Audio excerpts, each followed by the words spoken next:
And before we go today, time for some reaction from a Chinese cartoonist to the surprising and disturbing discovery made by police in southern China recently when they broke up a child trafficking ring there.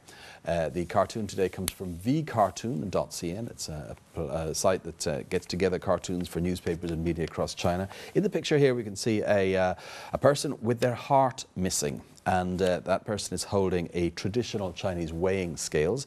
These are used to sell vegetables and other goods in the streets. Now in the basket there is a small baby crying, and on the weighing side to balance up against that baby is that heart that's missing from the seller, and it's got the Y with the two lines through it, the yuan sign, which is the sign for Chinese currency. Presumed man or woman is standing inside a coin as well, so there's more references to money, and that speech bubble there says, "Don't worry, I gave birth to the baby myself." Well, this has to do with recent events in Guangdong, where police broke up a child trafficking ring. They rescued 12 babies in the operation, and they detained or arrested 33 people. But what surprised them was that most of the babies involved were actually being sold on by their own parents. The going rate was around 20 to 30,000 renminbi. That's $3,000 to $5,000. And the police in Huizhou police station, which is the local station involved in this particular incident, said that it came down to greed, material greed for wealth, and a culture of comparison, keeping up with the Joneses amongst people in this particular part of the city. And to do so, they were willing to sell on their own children to make money to increase their personal wealth, buy a car, buy a house or whatever.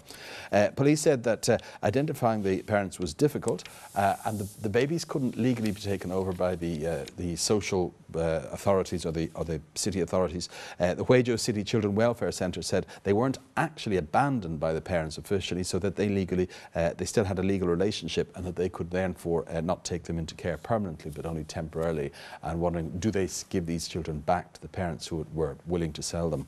Trafficking of children, unfortunately not that uncommon in China, particularly in remoter or poorer areas, and where boy children particularly are at a premium. This is to do with the Chinese tradition of boy children carrying on the family name, and of course the one-child policy, meaning that if a family doesn't have a boy, well, there are exceptions in rural areas. If a girl is born first, and you can have another go, there is still that premium on boys and a market essentially for them, and children have disappeared in marketplaces and bus stations, busy areas, and never been seen again. Indeed, official figures say that 8,600 human trafficking cases were taken to court since 2007, 14,000 people punished, and 54,000 children rescued. But despite that, many never do come back. Indeed, there's a group of parents who travel around China, not only raising awareness about their own children who have disappeared, and they show photos of these children as they move around the cities, but also trying to raise awareness amongst parents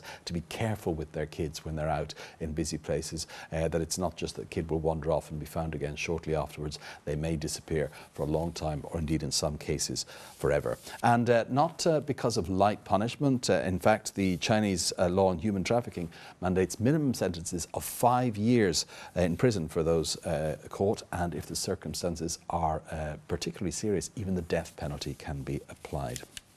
Well, that is the take of that cartoonist on vcartoon.cn to the situation of those parents in southern China actually selling on their own children for profit.